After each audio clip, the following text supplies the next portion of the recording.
Andrew, welcome to another episode of Asexualized, my asexual life. This is a place to be for education about asexuality, all things asexual, and I share my own asexual life journey in order to help you in yours. If you haven't already subscribed to this channel, please hit that great big subscribe button right down below, right here, right now. And don't forget to hit that bell icon so you get notified of every time I go live like now or post a new video. And if you like this video as we go along, don't forget to give it a thumbs up and share it if you think someone may benefit from it. If you don't know who I am, I'm Sandra Bellamy, author of Asexual Perspectives, founder of asexualise.com and founder of Asexualise Academy. So today is going to be a little bit of a sad story, so I'm not going to dwell too much on it, but I just wanted to give you an update and some news about Angel as well. So first of all, just wanted to let you know that today I spent the majority of the day. With my parents. We went to give Angel a checkup. She had a checkup with the vets. Her wound has been healing nicely. The majority of stitches have come out now since her operation, and her blood sugar levels have gone up again. So if you didn't already know, I had two guinea pigs, one called Angel, which I've still got, one called Chestnut, who died. They both had the same operation for ovarian cysts. Angel is alive, Chestnut's dead. I want to give you an update on some more information about Chestnut in a minute and what happened. But I just focus on Angel first. Now, what happened was Chestnut bled to death. And I've got more updates for how that, more updates about that. But yeah, she did literally bleed to death. And Angel had some blood coming from her a few days after the operation. But thank God, Angel seems to be fine and well. The only thing was when my mum rushed her into the emergency vets on the Sunday, because she lives with my mum now, which was when it happened, and the operation was the Thursday. The blood had stopped quite quickly, which was really good. But her blood glucose level was that low that the vet said it was a huge, hugely risky low. So guinea pigs can die if they've got too much sugar in their blood, if they're diabetic and, they become really ill. But they can also go the other way if they've got too low blood glucose. That can result in death. So you've got to be very, very careful with insulin if you did give it to them. And my guinea pig Angel's been on insulin since April this year. So anyway, it seemed that at the time when the vet saw for the emergency blood coming out, the blood had stopped before she got to the vets. But he said her glucose was that low, we had to give her a shot of glucose and to come off the insulin temporarily, and she would either have to come off it permanently or have a reduction, or it might just been the operation that interfered with the diabetes and the glucose levels. So today she was last week she went for a checkup. Her blood sugars was not as high as it used to be, but still high enough. And today her blood glucose is much higher, and really she needs to go back on the insulin, but the vet's thinking a lesser dose. She's going to go back one final time next week, and then the dose is going to be decided then. So other than that, Angel is doing well, all things considered. Her tummy is still swollen from the operation, but she's eating, drinking. And, I gave my mum a while ago a cuddly toy to put in with Angel. That's actually when Chestnut had her first operation, the one she did pull through. And when we turned the light out, when my parents were taking me home tonight, Angel, the cuddly toy is now on top of her Pigloo, because it was getting away in the cage. So my mum's put it in a cage still, but on top of the Pigloo, which is basically a plastic igloo for guinea pigs that they like to sleep in. And when the light was turned out, the big light, so it was just a tiny light on for us, she went and kissed the cuddly toy. So it's really difficult because obviously I kind of think about having another pig for her, but it's not just my decision anymore, it's my parents. And also, I haven't really got the money to keep having guinea pigs at the moment because of my own personal circumstances. And, my mum's and dad's the one that's got to look after it because it goes with Chestnut. Chestnut went with Angel, you see. So even if I got another guinea pig, it would be for Angel, and I wouldn't really see the guinea pig anyway. But, I know guinea pigs usually like company, but, I've had not very much You know, it's been hard with guinea pigs because since 2012, the guinea pigs I've had, they've either died young or they've all had major operations, and it's been a lot. It's been really difficult. So, and Angel can't really have another pet, you know, guinea pig in while she's got, you know, some stitches still in, and she's going through this anyway. But it's likely that she'll be on her own and that I won't have guinea pigs either for the foreseeable future or again. I don't like to say forever. I keep having in my mind that I'm meant to have a guinea pig called Lavender that looks like Chestnut, but it's a grey colour. I don't know why, so maybe that's my future destiny, I don't know, or maybe it's just wishful thinking on my part. I think I thought a long time ago if I had another guinea pig, what would they be called? And I think I thought that back then they'd be called Lavender. But anyway, I love Angel. Part of me wishes she could have another guinea pig in with her, but it's kind of like if I haven't got the financial, you know, because my financial circumstances changed when I was redundant last year. And at the moment, Angel's insurance covers the diabetic medication, but in about a year and a half, maybe a bit longer than that, to 2 years' time, I'm going to have to pay for her all her diabetes stuff, which is at least £50 plus a month. So that's going to be quite hard financially. I mean, I've got that, you know, that I've got that expense coming up in the future. So I've got to obviously remember that. And, you know, if I have another guinea pig on top and that one gets ill as well, then I'm going to be a bit stuffed. So it depends how long the pot of money lasts for a diabetes. But I mean, she's had this is the third checkup she had, and that it's like 30 quid a time just for checking up. And so basically she's not insured anymore. The insurance company won't insure her from her new insurance policy date this year for diabetes. So it's only last year's policy. Once the pot of money that I had her insured for finished, that's it. I have to pay for everything, all her treatment, all the time, you know. So really my money's going to have to go on that rather than another piggy, to be honest. So yeah. Anyway, I took her out of a cage, gave her a cuddle and tried to. She was being a rumman tonight. She was rummaned me. She's being a bit like feisty with me, but she's eating some food in my arms. And then she went back in her cage and running around. So that's really good. So I'm really pleased. So today when she went for a checkup, I said to the vet, you know, what actually happened with Chestnut? It doesn't make sense. The timings don't make sense. So I found out that I was correct. She did bleed to death, literally. I mean, the vet opened her up. The head vet said he wasn't there when she started bleeding again. So he said what happened was Chestnut actually went in for an operation first, not Angel. He was there supervising, and then he said Angel was done next. And he said he left. And Chestnut was walking around. She'd recovered and was walking around the cage. So she looked fine. And then Angel, he did the vet, Francesco, but the other head vet supervised him, and he'd done Angel. Well, he said he'd done the pig, and then she was being, which I presumed Angel, because he said it was Angel that was the second one done. He said he left the guinea pig then to be stitched up by Francesco because everything looked fine, and then he went to the other surgery because he runs 2 surgeries. And then later on, one of the nurses noticed Chestnut, who had recovered and been fine, was laying on her side with blood coming from the wound. And obviously something was really serious. So that's when she went to the vet. The vet took all the other people out of the consultation room and then went to see Chestnut. I don't understand why they took people out of the consultation room if Chestnut was out the back. I don't get that bit. But so then Chestnut, he opened up again. He couldn't find out where she was bleeding. And literally, she bled to death. And I said, well, what did he do if he couldn't find out where she was bleeding? Did he just basically stitch her back up? And then she was, because when she was having that operation, he said that was the second one at 5:30 when I phoned up to find out about coming to get her, when to come and get her. I said, we didn't get there till 7.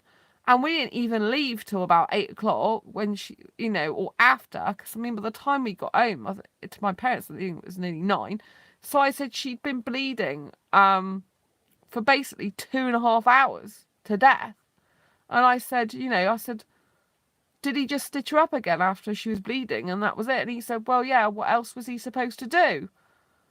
And I just can't believe it, you know, because it's like, it's quite inhumane. I mean, if it was a, you know, imagine a human being bleeding to death like that. It doesn't bear thinking about. Or anyone bleeding to death for that length of time. I mean, it proves she's a fighter and wanted to live, because otherwise she would have gone quicker. But I kind of think it would have been nicer for her, for her to have a, you know, injected to put her to sleep. But I don't even like saying that. But it's just like crazy.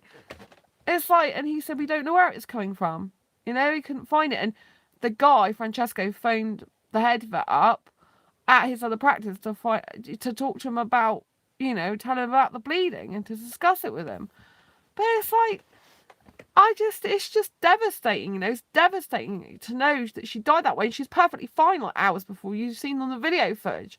So if she hadn't had the operation for ovarian cyst removal, which I was told was why she was losing some weight, then she'd still be alive. And it just really upsets me. It doesn't bear thinking about. You know, the more I think about it, the more upset I get. So I'm going to have to just move on with my life and go forward with it. But it's just awful. I mean, she looked peaceful when I buried her, but I mean, the vet did say he probably kept her warm. But I mean, it's just like horrendous, absolutely horrendous way to go. I mean, I don't know if that's a whole truth and nothing but the truth, because the stories have been changed. I mean, Told Angel went in first and it was Chestnut, then Chestnut, you know. But if that's the case and Mr. Vaught, who's the head vet, left one to be stitched back up, then he wouldn't have seen and went to the other surgery. That can't have been Chestnut, because he wouldn't have seen her actually around the cage himself. But he said he saw her walking around the cage herself and thought she was doing fine, so went to his other surgery thinking everything was fine. So if that's the truth, that's not what the receptionist said. So yeah, it's all a bit weird. But she was a new receptionist, but she, I think, put her foot in it because she was telling the truth a lot of the time. So, you know, it's hard, but it's just hard, you know.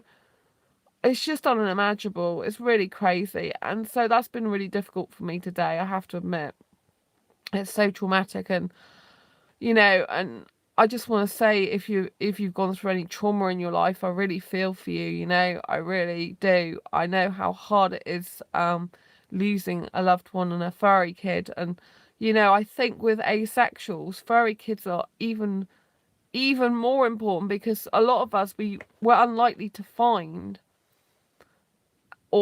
easily a person for a partnership, you know, to be in a relationship with, if that's what we want. And, you know, kind of like a pet, an animal keeps us company, and they give us that unconditional love, and we can cuddle them and kiss them and just be with each other, you know. And I think you form that really deep, strong bond even more, because, you know, you're kind of on your own. And if you're on your own, they're really good company, and they just give you that love that, you know, I know you can love yourself, and it's a must to love yourself, and you can be on your own, but it's nice to have some company, isn't it? And pets are just so wonderful company, you know.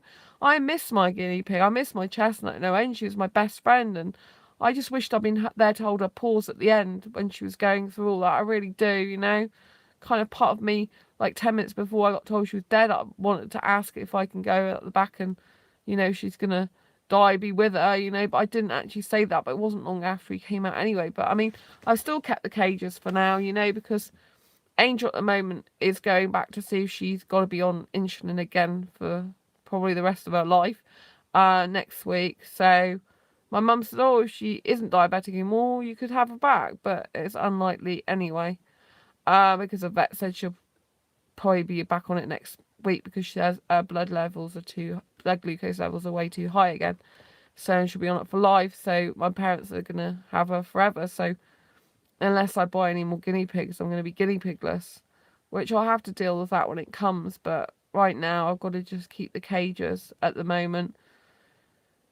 You know, it's kind of like, you know, that birthday banner, that birthday princess was the other banner to the set, which, you know, Chestnut had. And I don't want to say I'm never going to have guinea pigs again in my life, because I can't really see myself out guinea pigs sometimes. I can't really see myself without pets in my life, you know. I mean, my housemates have got 2 cats, but they're not mine. I just see them as I go through the hallway to go in and out of my flat, because I live in the middle of a house. But, you know, it's been a difficult day, and I just want to reach out and say, you know, if you've gone through some trauma, you know, I really feel for you. I do. And things happen in life, and you just question, like, you know, it's like, well, you kind of wished you hadn't put her through for a knot. But if the vet's advising that and saying she's losing weight, she's got ovarian cysts and they need to be removed, it's kind of like you feeling you're doing the best thing for the animal under the circumstances. Do you know what I mean? My mum said she did drink 2 bottles of water 2 nights before as well. So maybe she did have an underlying issue. I don't know, but it's just really hard. At least I've got one guinea pig left. An Angel, I don't know if I told you, but the ovarian cyst, one was the size of a 5p piece. The other was the size of a golf ball, which is why she was had the operation right up to her chest. So, yeah.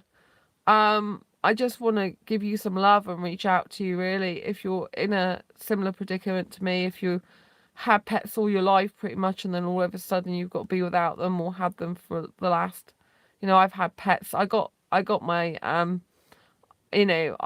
haven't been without guinea pigs since December 2011 actually. So, for 6 years, they've been in my life. 6 years, it's a long time. I mean, thankfully I can still go and see Angel and visit her, so it's not like I haven't got, she's still mine. I still pay for insurance, but it's hard.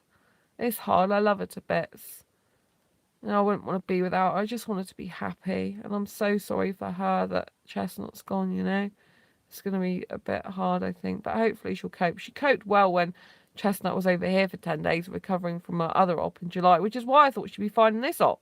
The operation in July to remove growth from her back, they phoned me and it had been done really quickly. She was out eating and absolutely fine. So there's no problem with that. So I just hate to think of her suffering on her own, and there's nothing I could have done about it. I wish I could have been there for her.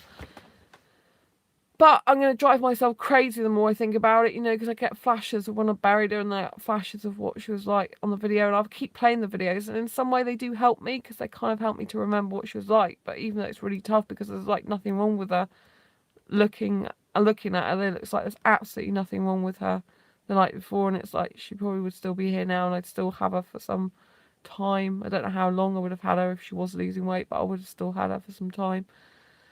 Anyway, there's nothing I could do about it. I can't change the situation. I can't take it back. It wasn't my fault. It happened. I guess it's just one of those things. I just think the vet not being able to find where it's bleeding from is a bit ridiculous. But I saw he was really upset, so that helps because he really cared.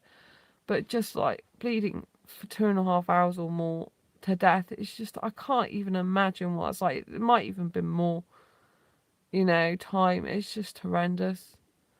It might have been more like, it's definitely around 2 or 3 hours, 2.5 hours to 3 hours probably.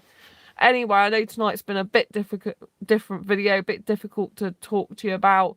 But as you know, I do share my own asexual life journey in order to help you and yours. And I just think if you're asexual, pets are even more important to you, because it's hard for you to get the type of love and affection that you need without sex. And kind of like a pet gives you that, don't they? They give you that beautiful love, care and warmth, and that deep ever friendship and bond. And, once you've got animals, you're never really alone, are you? But I'm on my own completely now in here, in my flat since April. I mean, it's not been as bad as it could have been. I like my flat. I still love my life. I still love me. I'm going to be focusing a lot on my career and powering my energies into that. And I think that's what you've got to do when you've had a grief, bereavement, upset, pain, stress, trauma. I think you've got to channel that energy, that sort of negative upset, and you've just got to, once you've done a lot of grieving and crying, you've just got to take that energy and you've just got to fire it off like a missile into the future to help yourself and plunge yourself into projects and things that will just soar you to new heights. And just believe that despite all the hardship and pain, everything happens for a reason. Everything does. And whatever that reason is just is, and it's sad. And, I just can't beat myself up anymore about it. I just have to let go, and not let go of her in the sense in my heart, but just not think about a situation anymore. I think it's not going to help going over it. It's just done, isn't it? It's done.